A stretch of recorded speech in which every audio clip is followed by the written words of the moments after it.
Hey guys, and welcome to October's House, the place where we talk all TV, cinema, and horror.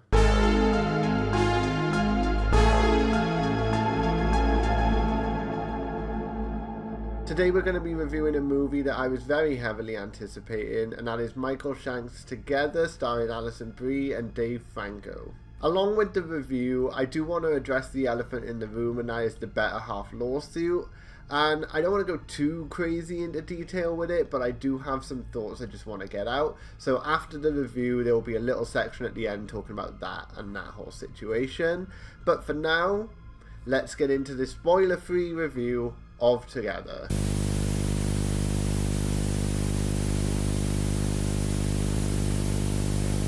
So Michael Shank's 2025 body horror feature-length debut is something that I have been really excited to see since I've known about it. And it is a little bit of a strange situation because when I did my top 10 most anticipated movies of 2025, Together was not on there because I just didn't know about it. And it does seem like this movie just kind of popped up out of nowhere a few months into 2025. But since that, I haven't stopped hearing about it. Once the trailer got released, I didn't stop seeing it, and I kept getting ads for this movie. I was at the cinema, I saw it so many times there. I think it was attached to Final Destination Bloodlines.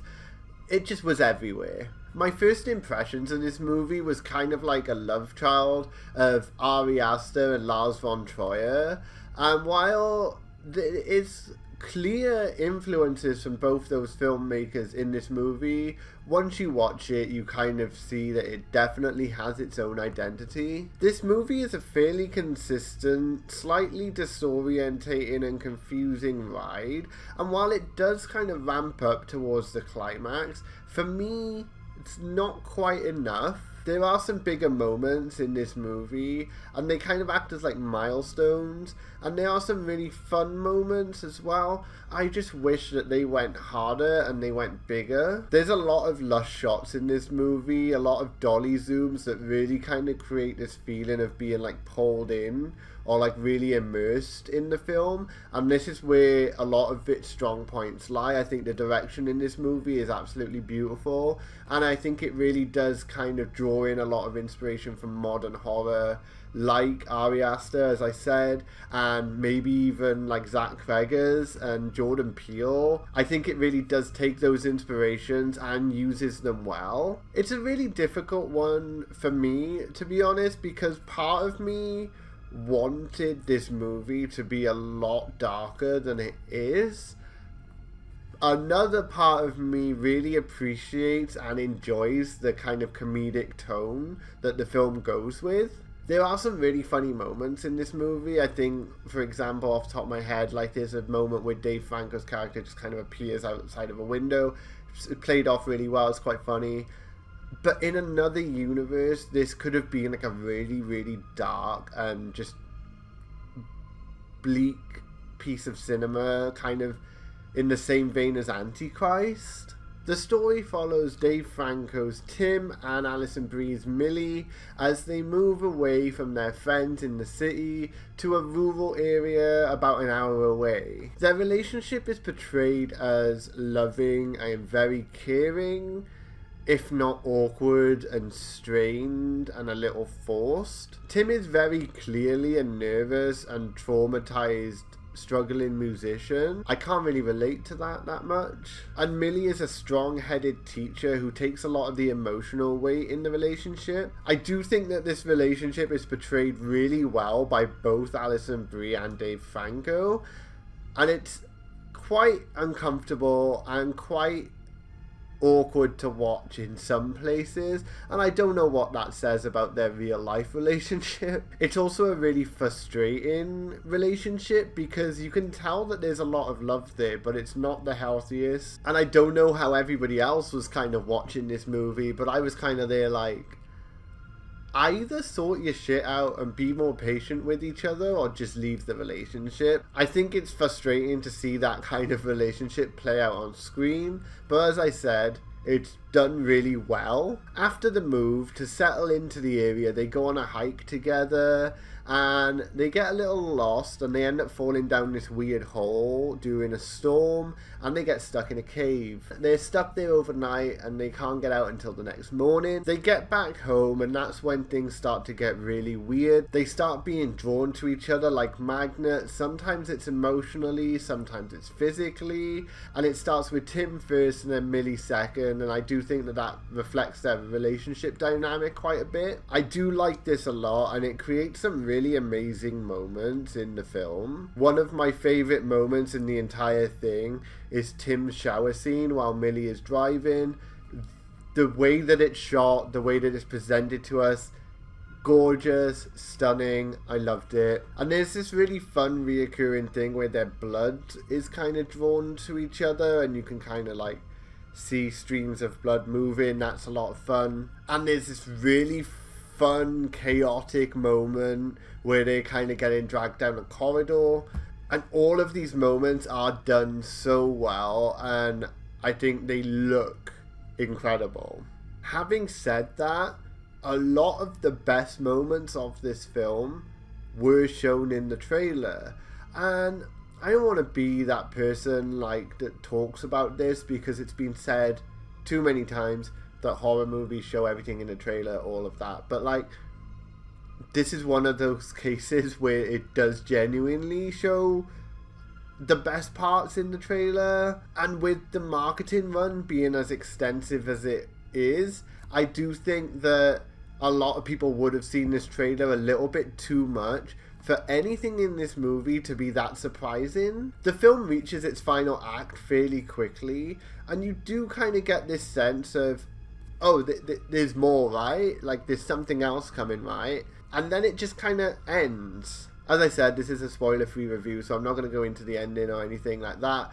But I will say that it could have used another half hour and just gone absolutely crazy with the concept, just really like push the boundaries. Because while I do think that they have some moments in this film that are that and that do kind of go crazy, I just wish that it had been more. I wasn't left as shocked as I thought that I would be. And with the marketing of this film, I really thought that that's what this movie was. I thought it was going to be really boundary pushing, and I thought it was going to be really high energy. And this is definitely not a bad film by any means. I really don't think that it's a bad film.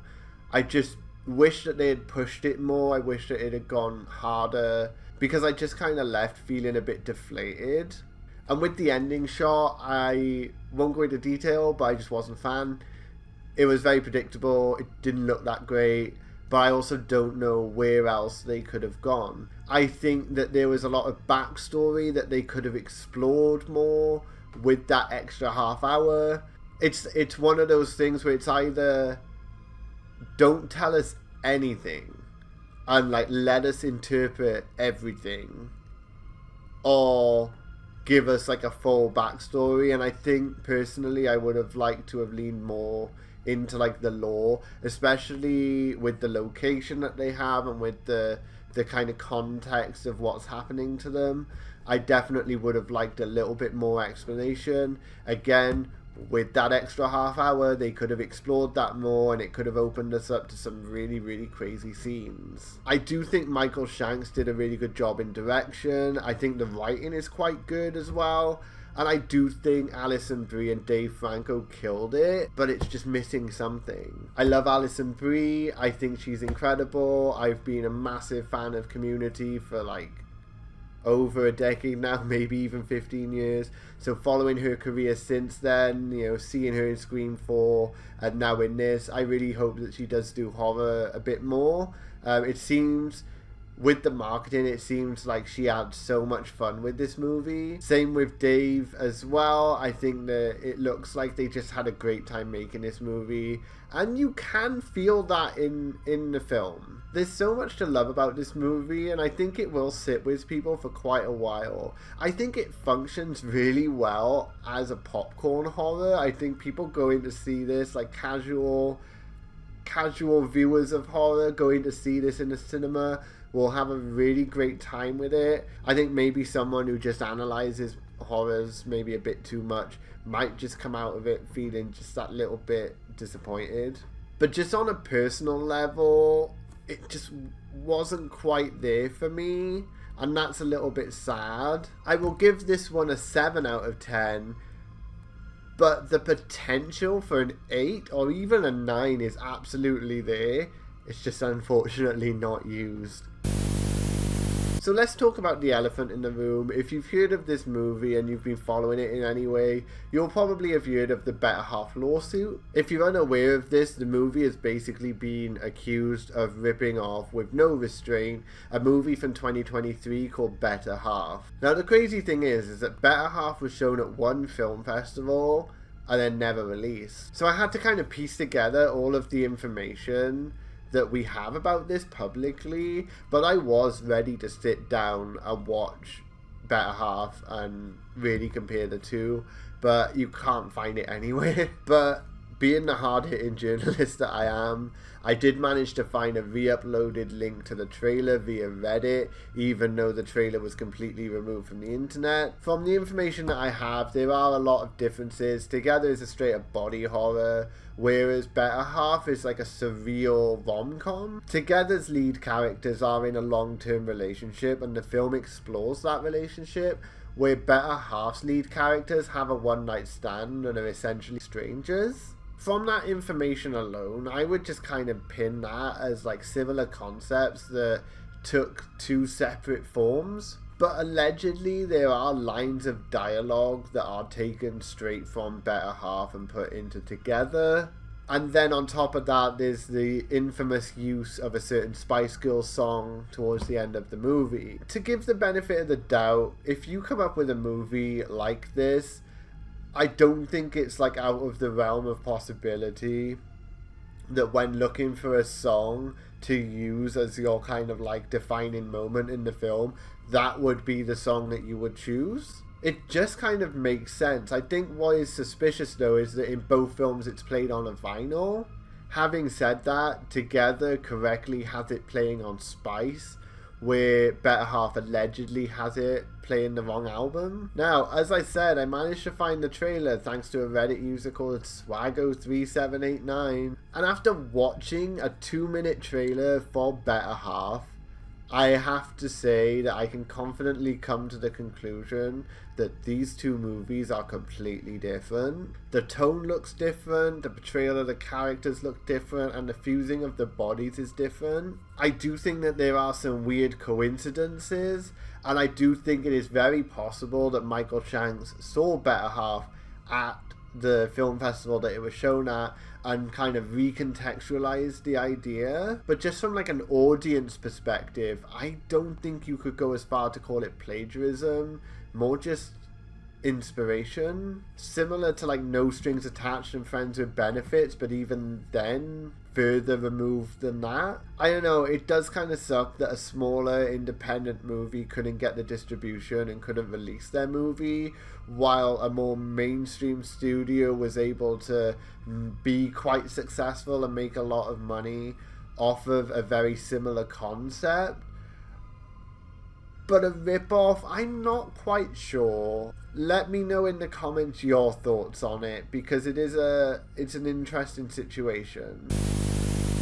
Thank you for watching. As always, I really appreciate it. Subscribe for more content, because I am working on quite a few different pieces right now. Some are going to take quite a bit of time and some are going to end up on the channel quite soon. I'm working on a Cult of Ghostface theory video, which is a really fun one. I'm working on an Ari Aster career study, and I'm working on an American Horror Story project, which is covering all 12 seasons and more, the spin-offs and Ryan Murphy as a whole. That's currently at something like 60 pages, 70 pages, something like that. That's gonna be a few hours long, probably split up into chunks. So be patient with me, but do subscribe, because there's a lot of really cool stuff coming. Like the video and all the other things that help the channel. It's very much appreciated, and I will see you in the next one.